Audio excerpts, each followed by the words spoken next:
பட்டினத்தார் சொல்கிறார், உஜினி நாட்டில் இந்த பிறவி எடுத்து நான் ஒரு பாவமும் பண்ணலை சாமி, ஆனால் போன பிறவியில் நான் என்ன பாவம் பண்ணன்னு தெரில, அதனுடைய விளைவு இங்கே வந்து எனக்கு தண்டனை கொடுக்குறாங்களேன்றார். உஜினி நாட்டில் ஒரு கழுகு மரம் ஏற்றுன்றாங்க. அப்போல்லாம் மன்னருங்ககிட்டலாம் கழுகு மரம் ஒரு மனுஷனை தூக்கி ஆசன உள்ள உட்கார வச்சிட்டோன்னா அவன் ரெண்டாக கீச்சின்னு போயிடுவான் இல்லையா? கொடூரமான தண்டனை அது. சாவும் சாக மாட்டான், பாதியும் தாங்க முடியாது, கடைசியாக சாவான். அப்படிப்பட்ட தண்டனை பட்டினத்தார் கொடுக்குறாங்க. அதனால சொல்கிறாரு, நான் இந்த ஊன் உடல் எடுத்து ஒரு பாவமும் அறியேன், முன் செய்த பாவ வினை இங்கு வந்து மூழுதோ அப்படின்றாரு. நான் முன்னாடி செய்தேன் பாரு, அது வருதுப்பா தண்டனைக்கு எனக்கு. இப்போங்க இந்த பிறகு நான் ஒரு பாவமும் அறியாதவன்.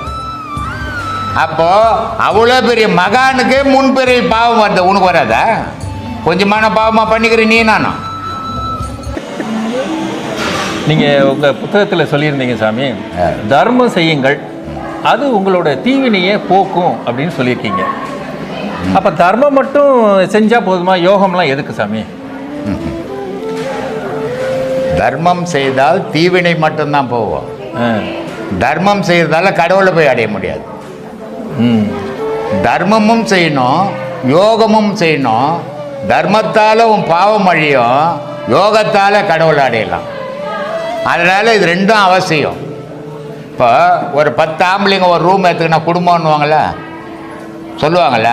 இல்லைங்க 10 ஆம்பளைங்க சேர்ந்து ஒரு குடும்பம் பண்ணுறாங்கங்கன்னு சொல்லுவாங்கள்ல?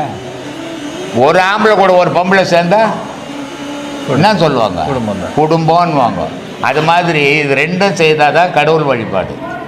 தர்மம் செய்தினா நீ எந்த உலகத்தில் நீ பாவத்தை செய்தியோ அதே உலகத்துக்கு நீ தர்மத்தை பண்ணும்போது அந்த பாவம் உலகத்திலேயே அழியும். ஆனால் அது உலகத்தோட தான் நீ கடவுள்கிட்ட போகாது. கடவுள்கிட்ட போனேன்னா நீ யோகத்தையும் செய்யணும். யோகத்தையும் செய்யும் போது இந்த பாவமும் அழிஞ்சிடும், கடவுள்கிட்டவும் போடாது. அதனால் அது ரெண்டையும் சொல்லிக்கிறேன். அப்போ வசதி இல்லாதவங்க வந்து யோகம் மட்டும் தானே பண்ண முடியும், அவங்க தர்மம் பண்ண முடியாது. பண்ணட்டும் பண்ணலாமே. யோகம் பண்ணினா உன் பாவமும் அழியும், கடவுளையும் சேரலாம். இது கடவுளை சேர்றதுக்கு வசதியெல்லாம் வேணும், மனசு தான் வேணும். மனம் சீராக இருந்து ஒரே வைராகியத்தோடு நின்னால் கடவுளை அடையலாம். ஆனால் ஏதோ யோகா ஒரு குரு கிட்ட வந்தால் அவர்கிட்ட உபதேசம் வேணுங்க, என் பாவம்லாம் போயிடுச்சு நான் கடவுளை பார்த்தேன்னு ஏமாற்றக்கூடாது, அது தப்பு.